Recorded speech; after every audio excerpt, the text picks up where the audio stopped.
selamat sore semuanya. Selamat datang di podcast R2. Saya Ramlan Yunia. Dan saya Eris Nurasana. Dan saya Rika Apriliani. Tentunya di sini kita nggak hanya bertiga aja ya. Kita akan juga mendatangkan salah satu bintang tamu yang spesial. Karena ini adalah salah satu pimpinan di perusahaan. Nah, nanti kita akan berbincang-bincang ya, ini ngobrol-ngobrol tentang Pengembangan kinerja Dan juga kepemimpinan. Oke, langsung aja. Ini dia bintang tamu. Ini dia.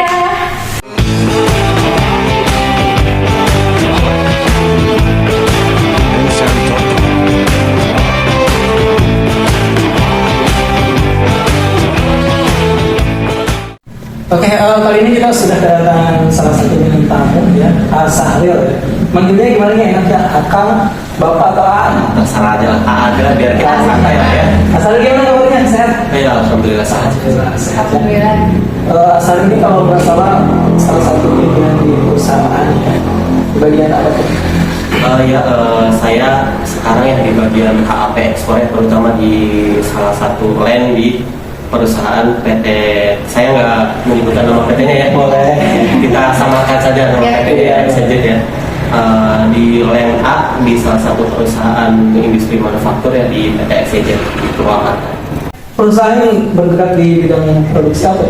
Oh iya, PT XCJ itu salah satu perusahaan industri manufaktur yang bergerak di dunia manufaktur tentunya ya, yang salah satunya memproduksi salah satu wiring harness buat kendaraan berat ya. Di PT XCJ juga ada dua tipe. Yang pertama ada industri manufaktur untuk domestik dan ekspor. Kalau yang domestik itu biasanya buat harness atau wiring harness yang kecil-kecil ya, buat kendaraan bermotor itu yang di domestik. Sementara yang ekspor itu buat wiring harness buat manufaktur yang lebih besar, kayak apa, kendaraan berat, mobil, bulldozer, eskavator, betul sekali seperti itu. Jadi yang ekspor itu jualnya di sini di Indonesia atau ke luar? Ya sebenarnya kalau di PT kita sendiri ya ada dua juga. Ada yang alat berat itu di Indonesia juga ada, di luar negeri juga ada. Kalau di Indonesia itu ada yang namanya Hedom ya, itu juga sama memproduksi alat berat, cuman khusus di Indonesia ya. Terus juga ada yang diekspor juga. Kalau diekspor itu sebenarnya ada dua ya. Yang pertama itu nanti disuplai ke Jepang ya, terus juga ada yang ke Cina juga ada seperti itu. Cuman kalau kita kan di PT EJET ini ya lebih fokusnya itu membantu Jepang ya, karena apa, kita bekerja sama di situ dengan kita di sini kan namanya ini ya bekerja sama gitu, nggak langsung kita langsung ngirim ke customer, tidak seperti itu. Jadi kita ada pihak yang lainnya juga gitu, seperti itu. Kira-kira ada nggak sih butuh manpower atau ini? Soalnya saya mau nawarin diri.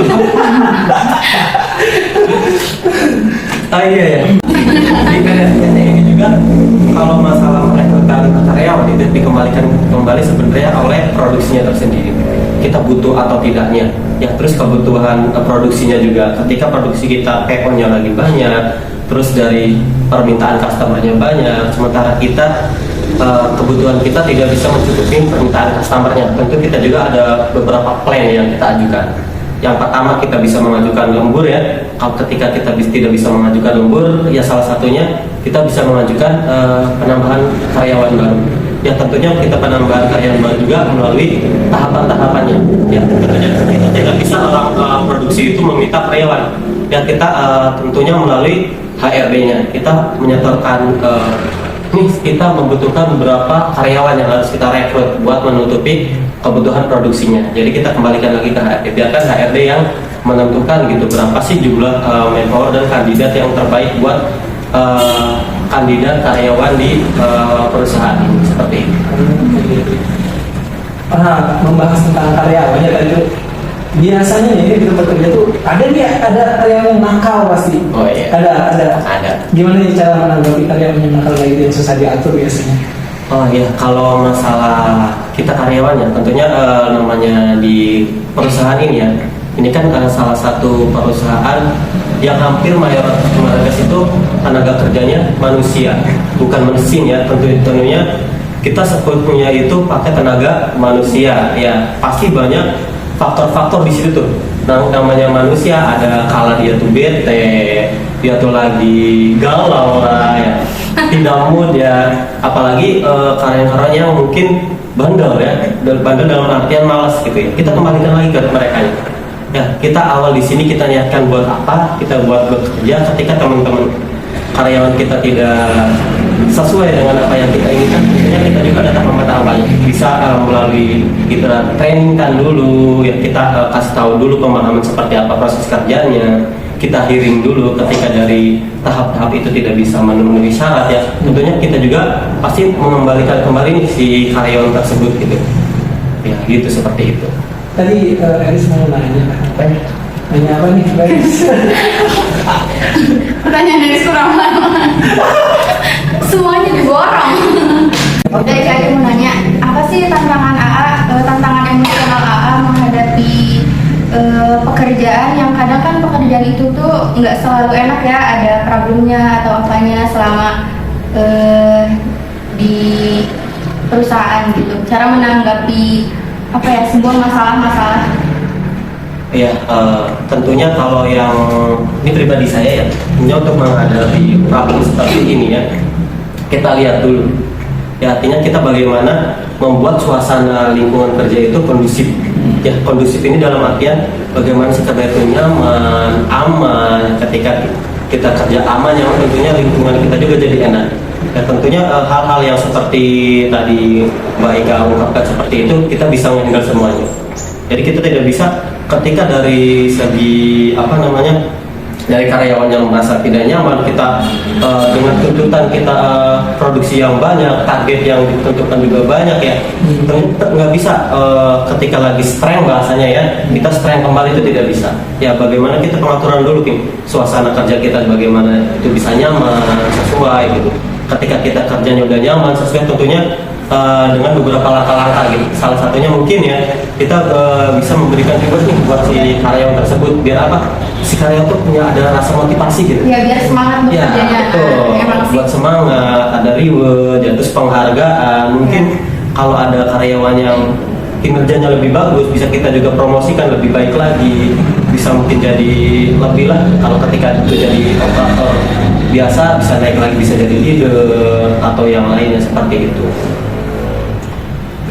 Ya, kalau di perusahaan itu kan pasti ada perubahan-perubahan gitu ya, misalnya improvement.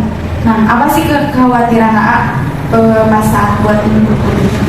Mengenai improvement ya, tentunya yang namanya sebuah improve ya, itu didasari dari sebuah problem. Yang bisanya ada improve pasti awalnya problem. Kita tahu dulu nih, si problem itu apa. Ya ketika kita problemnya udah tahu, dicari dulu root cause akar masalahnya ya, kita tahu dulu itu problem sampai akar masalahnya ketahuan. Ketika kita tidak tahu akar masalah seperti apa, tentunya dari kita sendiri membuat improve-nya juga susah. Ya, kalau kita nggak tahu akar masalahnya, kita nanti improve-nya itu tidak sesuai. Bagaimana ketika kita akar masalahnya A ya, kita tapi improve-nya B, tentunya apa yang improve kita lakukan itu tidak sesuai. Yang seharusnya kita mengurangi yang namanya, anggap saja kita proses defect ya, kita mengurangi defektif tapi ternyata improve kita salah. Seharusnya mengurangi defektif tapi meningkatkan produktivitas, itu kan tidak sesuai seperti itu. Makanya kalau produktivitasnya tinggi, resiko untuk defektifnya juga lebih tinggi, seperti itu. Bisa jadi seperti itu, cuma kan kita bagaimana caranya meningkatkan produktivitas tapi mengurangi yang namanya reject atau defektif tersebut. Gimana caranya?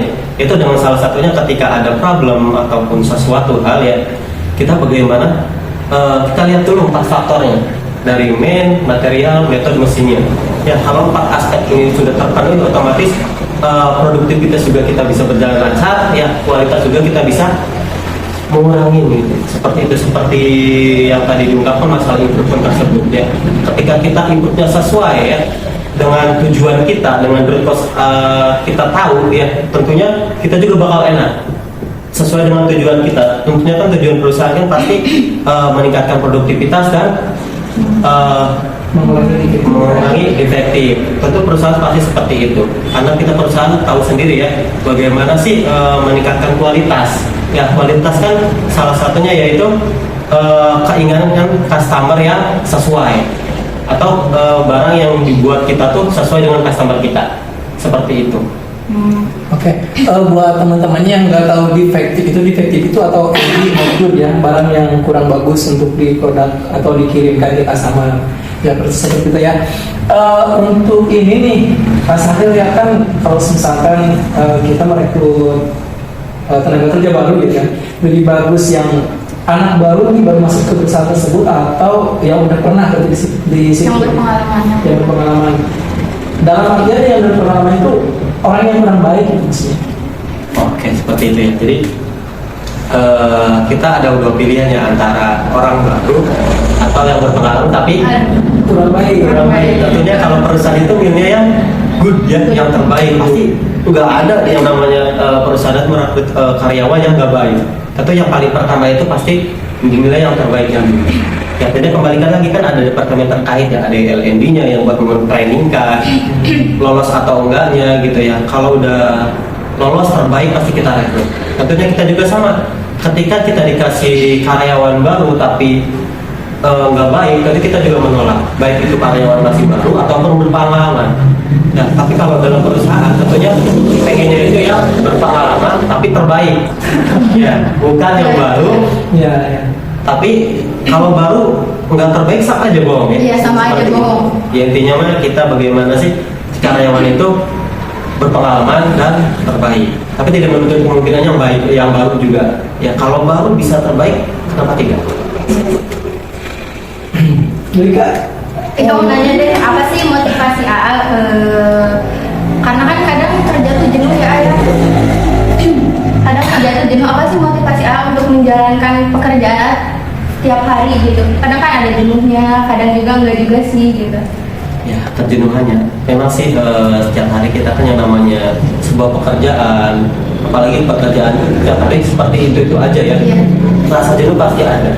Mungkin kalau saya pribadi sendiri untuk mengatasi rasa jenuh ini yang tadi saya bilang ya. Yang pertama, kita tuh harus tahu niatkan dulu tujuan kita di situ seperti apa. Ya, kita juga ada tujuannya bagaimana kita untuk mencapai tujuan tersebut. Ya, jadi salah satu untuk mengurangi rasa jenuh saya itu dengan bagaimana sih mengikuti suasana kerja itu yang lebih nyaman gitu. Ya, mungkin ketika saya benar-benar drop atau lagi jenuh banget, kita yang penting kita sesuai bekerja sesuai SOP-nya, standarnya. Kita diem atau kita jenuh nih, ya kita diem. Tapi di rasa diem kita ini bagaimana berpikir gitu, bagaimana kita kira-kira dapat inovasi baru dari rasa jenuh saya gitu. Oh, saya kerja jenuh nih seperti ini. Ya, oke, kita berpikir lagi gimana caranya kita yang awalnya jenuh seperti ini tuh cari yang lain gitu. gimana caranya biar jenuh? Lucu ya. Bisa ya, iya. Salah satunya itu kan, jadi kita tuh bekerja capek nih ya. Nah, kita tujuannya dulu. Ketika tujuan kita udah tercapai, oke, saya ini rencanakan mau healing, mau liburan ya. Capai dulu target kita nih. Gimana caranya? Ketika target kita udah tercapai, kita liburan pun enak. Biasanya ketika kita mengajukan yang tadi cuti mau liburan ya, tapi kondisi kerjaan kita masih berantakan, libur kita juga nggak tenang. Yang harusnya kita libur ya, cuman masih ditelepon itu sama orang perusahaan ya. Saya pernah itu. Iya ya. Iya, seperti itu. Gila libur, ini gimana? Pernah itu mengganggu banget. Iya, betul sekali. Apalagi saya ya, mungkin kalau di departemen produksi, terutama para leader ya, itu banyak seperti itu. Apalagi ketika kita lagi produksi lagi banyak-banyak, PO lagi banyak-banyaknya, ya ditambah PO lagi banyak, kita kondisi mungkin ya dari kualitas kita masih belum maksimal, itu kita liburannya terganggu sekali. Dan banyak kamu. Itu ya salah satu masalah kita di sini karena di sini ada yang mahasiswa magang juga, PKL juga, ya. Bahkan karyawan juga kita setara hampir lah ya. Mungkin banyak pertimbangan di situ. Kesusahan kita masalahnya di situ. Tadi buat karena magang ya, itu magang dari universitas atau gimana? Ya, di sini tuh magang dalam artian kita kan ada kerjasama ya. Mungkin kerjasama selama 4 tahun ya. Kita kontrak kerja magang. Mungkin dari beberapa kampus. Ya, di sini tuh kurang lebih ada 5 kampus ya untuk kerjasama dengan perusahaan ini gitu. Jadi mau nggak mau ya aturan di perusahaan dengan aturan kampus itu harus berjalan bersamaan. Ya. Cuman kita juga harus profesional. Ketika kita masuk ke dunia kerja, yang mahasiswa atau magang atau PKL harus mengikuti aturan-aturan perusahaannya. Ya. Cuman itu akan jadi problem nggak sih, misalnya nih produktif itu atau produksi itu lagi naik gitu kan, PO itu lagi tinggi, sedangkan ada anak magang lagi ada acara di kampusnya, atau anak PKL juga lagi ada acara di kampusnya, terus bisa masuk kerja, itu jadi problem nggak sih? Bagaimana cara buat menyeimbangkannya biar sampai pada Ya, mungkin problem-problem pasti suatu saat pasti ada. Kita lihat dulu MOU dari awal. Kita ada perjanjian di awal bagaimana antara pihak kampus dengan pihak perusahaan itu saling menguntungkan satu sama lain. Jangan sampai hanya menguntungkan perusahaan saja atau menguntungkan kampus saja. Jadi ketika kita bikin jadwal, ya mungkin dari magang sendiri kan ada jadwal perkuliahan, jadwal acara, itu harus disentuhkan dengan jadwal perusahaan juga. Bagaimana acara kampus atau jadwal perkuliahan itu tidak berbenturan dengan perusahaan produktivitas, sehingga ketika produktivitas berjalan, teman-teman magang juga berjalan, itu nggak berbenturan. Seperti itu. Gimana kita pengaturan jadwalnya? Jadi balance. Ya, harus balance. kasih yang tadi Eris diam-diam aja. Tadi aku nanya. Boleh nggak kasih nasihat buat anak-anak magang? Oh iya, nasihat Pesan, ya? ya, nasihat. Nasihat atau pesan? Iya. Motivasi? Tadi motivasi kan udah motivasi, udah. Oh, belum sebetulnya. Oh belum, boleh Buat anak magang. Barangkali ada yang nonton. Kayak mungkin kalau sedikit pengalaman saja lah ya, kita berbicara pengalaman. Saya juga kebetulan alumni mahasiswa magang juga ya, sama. Jadi saya merasakan nih yang namanya kerja sambil kuliah itu bagaimana beratnya, mengatur waktunya, apalagi kita ketika semester akhir ya. Nah, jadi mungkin motivasi aja buat atau nasihat aja buat teman-teman magang sih ya. Silakan bekerja sesuai standarnya, tapi kita nggak boleh bekerja asal bekerja. Ya. Kita teman-teman kita di sini namanya magang itu belajar. Silakan ambil ilmu sebanyak-banyaknya. Ya, terkadang kita nggak tahu, hanya fokus kerja aja, Ya. kerja capek, belum kuliah, belum gitu. Itu salah satu pemikiran mahasiswa yang kurang berkembang menurut saya ya. Soalnya karena ketika kita masuk dunia kerja, apalagi kita yang mungkin teman-teman dulu teknik industri ya. Iya. Nah, teknik industri kan salah satu berhubungnya dengan perusahaan. Iya. Tentunya teman-teman di situ banyak ilmunya. Silakan ambil ilmunya sebanyak-banyaknya. Ya, di situ kan ada belajar yang namanya forecasting, ya. Terus perancangan produk, manajemen, itu banyak banget ilmunya. Kalau teman-teman mau belajar silakan. Ya, tentunya teman-teman juga harus aktif. Aktif dalam artinya ketika proses, jangan hanya terfokus dengan proses kerja saja. Nah, ketika teman-teman mau ilmu baru nih, teman magang ya, silakan ngomong ke leadernya bisa. Saya mau men-trainingkan tentang misal tentang produktivitas seperti apa, mungkin kan dipelajarinya di bangku kuliah kan tentang forecasting seperti apa, silakan mengajukan saja, ambil ilmunya sebanyak-banyaknya gitu. Tujuan kita kerja magang, salah satu feedback buat kita itu kita dapat ilmu langsung di dunia perusahaan, salah satu plusnya ya. Belajar secara langsung gitu. Betul. Belajar sekaligus praktik. Ya, betul sekali.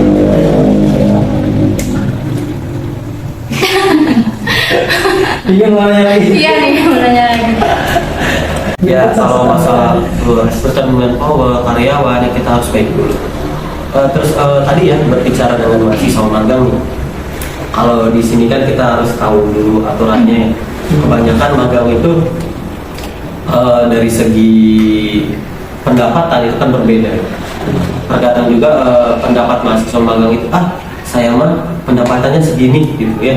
Jadi kerjanya juga segini aja. Tidak seperti itu aturan mainnya. Iya, tidak seperti itu. Bagaimana kan kita udah ada MOU awal, kita ada perjanjian awal, kita juga harus menentukan satu dengan yang lainnya. Seperti MOU yang dijelaskan di pertama kita masuk di sini ya. Karena kita juga nggak bisa, kita hanya menguntungkan sebelah pihak saja.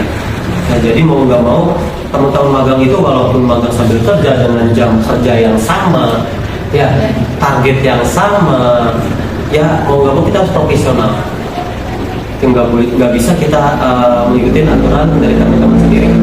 Kadang ada juga nih ya si karyawan magang itu karena dia mungkin ya merasa jenuh yang tadi bilang ya, saya mau pindah aja, nggak mau diproses produksi misalnya, saya mau pindah aja ke politik, kita nggak bisa seperti itu. Ya tentunya ada tahapan-tahapannya. kita nggak bisa seenaknya juga seperti itu. Bisa saja kan ketika kita ada potensi tanpa teman-teman minta juga kita kasih, oh misal Ika ini potensinya bagus, misal jago analisa ya, jago impro, bisa juga kita angkat tanpa Ika minta. Kita mengajukan nih si mentor ini berbakat ya, kita bisa ajukan di departemen lain yang bisa dapat ilmu baru lagi seperti itu. Masa kejenuhan ya kita juga waktu dari kecil belajar itu kan sudah pasti jenuh, masuk dunia kerja apalagi gerakannya itu terus masih jenuh kan. Kira-kira dari Asaril sendiri itu ada cara biar si anggotanya Asaril ini berjenuh itu susah gitu. Tips Berarti khusus ya. buat ini ada nggak? Mungkin ya beberapa yang kita jalankan seperti ini ya. Mungkin bagaimana sih suasana kerja itu yang meriah, ramai, cuman tapi masih kondusif. Ya kayak misal kita memberikan yel, memberikan ribut yang tadi tuh, terus bagaimana kita mengatur kondisi yang kondisi itu yang tadi ya. Oke, kita punya target sekian ya. Nanti ketika kita bisa mencapai target, oke kita liburan. Kan kita bisa mengarahkan ke hal-hal yang positif gitu. Tidak mulu-mulu kita tiap hari ayo produktivitas, ayo kualitas. Tidak seperti itu. Pasti tekanan mentor itu otomatis kerja itu tertekan terus gitu. Gitu. Itu juga kita kan bisa yang namanya walaupun antara leader dengan karyawan ya, kita kan harus berjarak. Sebenarnya kita harus berjarak. Dan artian apa berjarak? Kita nggak bisa seperti kita kayak teman biasa. Boleh kita di luar itu teman, tapi ketika masuk dunia kerja itu tidak bisa. Kenapa seperti itu? Tentunya ketika kita anggap di luar kita teman, tapi di dunia kerja juga kita kan teman ya, itu nanti timbulnya tidak profesional. Bagaimana ketika teman kita ketika proses kerja itu jelek ya, atau sering membuat edgy karena dia teman kita sungkan untuk menegur. Nggak enak. Iya. Dimana saya punya kasus seperti ini dulu ya. Saya punya teman dua. Ya. Yang pertama ini tuh teman akrab banget. Udah teman main bareng, satu kosan, satu kerjaan. Yang satunya enggak. Nah, kasusnya yang teman akrab ini ya, dia punya masalah.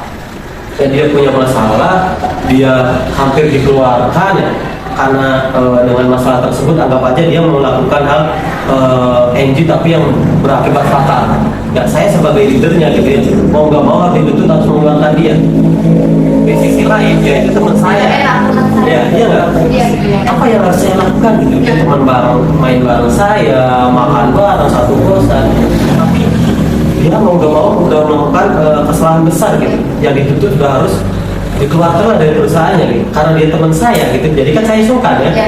Gimana nih cara ininya gitu? Itu salah satunya kenapa kita tuh tidak terlalu harus dekat dengan karyawan. Seperti itu. Jadi nanti timbulnya itu kita ada rasa nggak enak, bukan berarti sombong ya, tidak.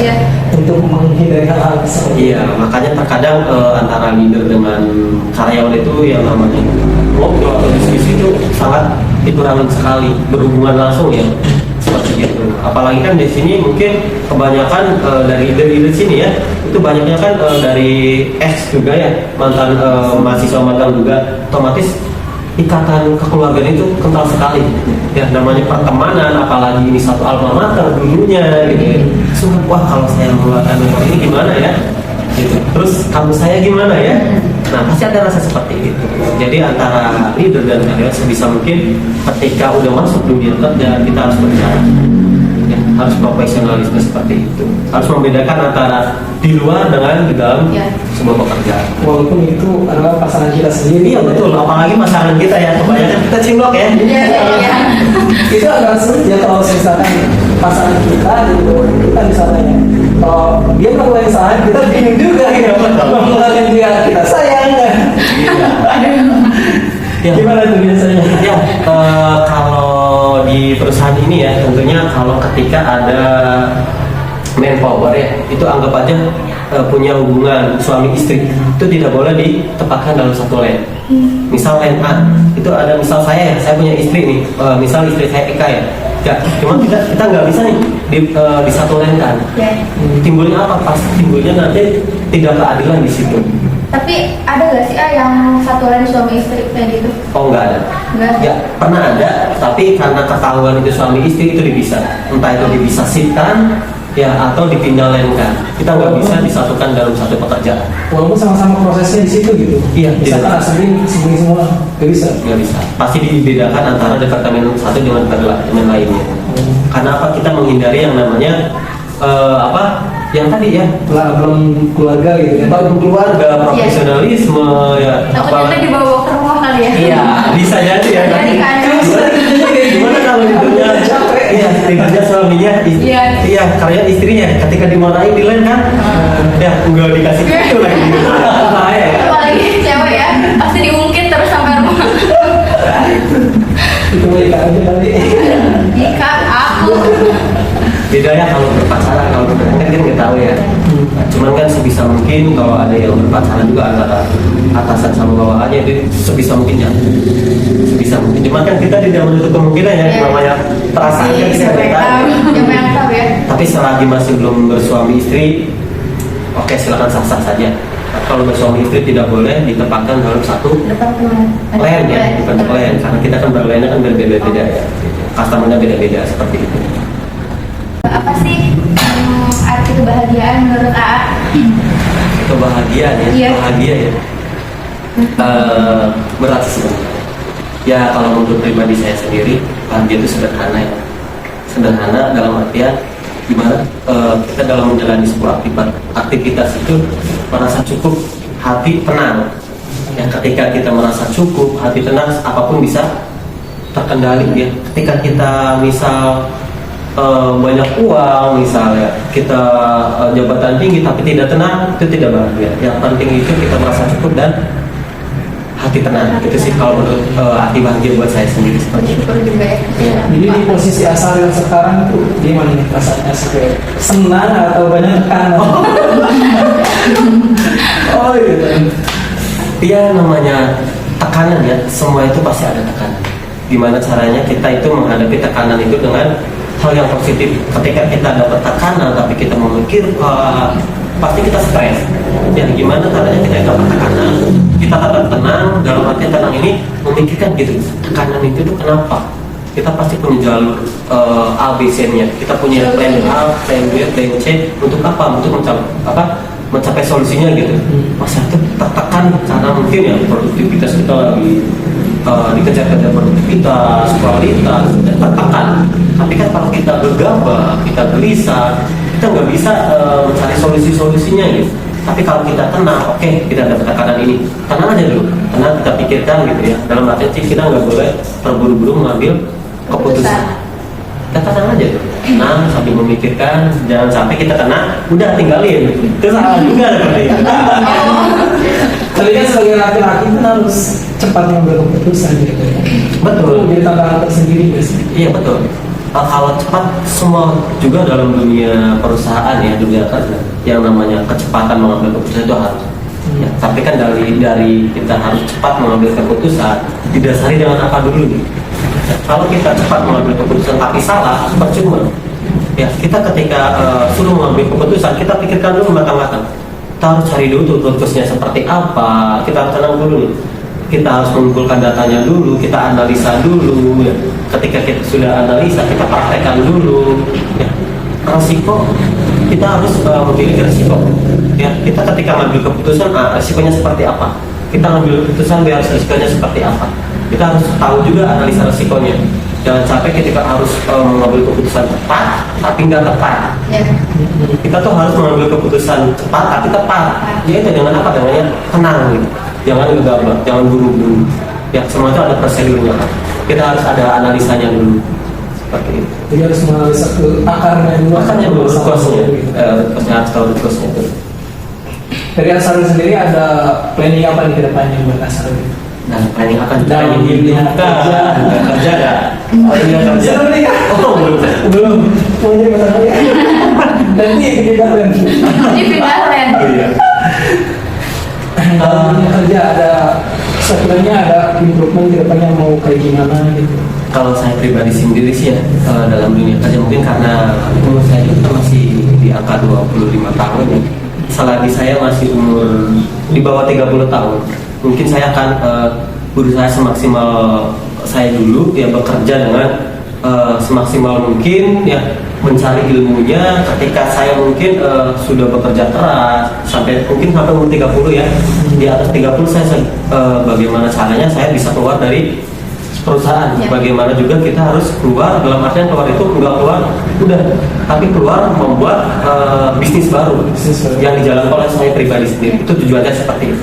Jangan sampai kita terus-terusan di bawah orang lain gitu. Ya. Tapi harus kita membawa orang lain, walaupun ya kita anggap bisnis kecil-kecil.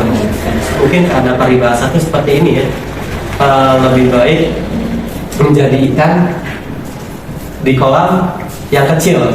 Kenal gue. Bukan, daripada menjadi apa? Menjadi ikan besar di lautan yang Luas. luas. Walaupun kita menjadi misal kita anggap saja kita jadi manajer, tapi di perusahaan orang lain tetap aja kita di bawahan. Iya. Ya, tapi kalau kita jadi yang punya perusahaannya, tapi anggap saja perusahaan cilok ya, Iya. kan kecil ya, Iya. cuman kita tetap jadi bos, kita tetap dihargain seperti itu. Oh, jadi intinya kayak kita tuh lebih baik jadi pemimpin di negara kecil daripada jadi rakyat biasa di negara yang sangat besar. Betul Nah. sekali, tepat sekali seperti itu. Wah, mantap ini. Ya, betulnya seperti itu ya. Jadi planningnya kayak gitu. Udah ada usaha kedepannya mau seperti apa gitu? Planning usaha apa? Planning usaha apa yang sekiranya keluar dari sini mau Tujuan tetap ada. Tujuan untuk mencapai ke sana aja. Planningnya mungkin bertahap kita ada. Kita cari tahu dulu ilmunya, terus kita cari tahu dulu jalannya seperti apa gitu ya. Kalau untuk tujuan kita tetap ada tujuannya untuk mencapai tersebut gitu. Kalau untuk saat ini kita fokus dulu dengan kerjaan kita yang sekarang, ya bagaimana kita bisa semaksimal mungkin ya memberikan yang terbaik buat pekerjaan saya untuk yang sekarang untuk sementara. Seperti itu. menjanjikan bagi seorang suami. Nah, itu lagi. Mungkin yang dipikirkan oleh wanita itu biasanya cowok yang punya tujuan di depannya, Iya. gitu. Nggak asal-asalan. Setuju gak Ika? Setuju. Setuju dong. Oh, iya, setuju. Karena makan cinta dong nggak kenyang ya kak. Kenyang juga kalau cintanya berbentuk. Makanan. Ya oke, sebelumnya terima kasih banyak Kak Saril ya, dan juga buat teman-teman yang menonton ini, kita ambil hikmahnya, kita ambil sisi positifnya apa yang disampaikan oleh Asaril tadi, jadi pelajaran buat kita semua ya. Terima kasih juga Ika dan Eri sudah menjadi ramai di sini ya. Asaril juga semangat terus mencapai cita-citanya. Oke, kami pamit. Assalamualaikum warahmatullahi wabarakatuh. Waalaikumsalam. Waalaikumsalam warahmatullahi wabarakatuh. Yeah.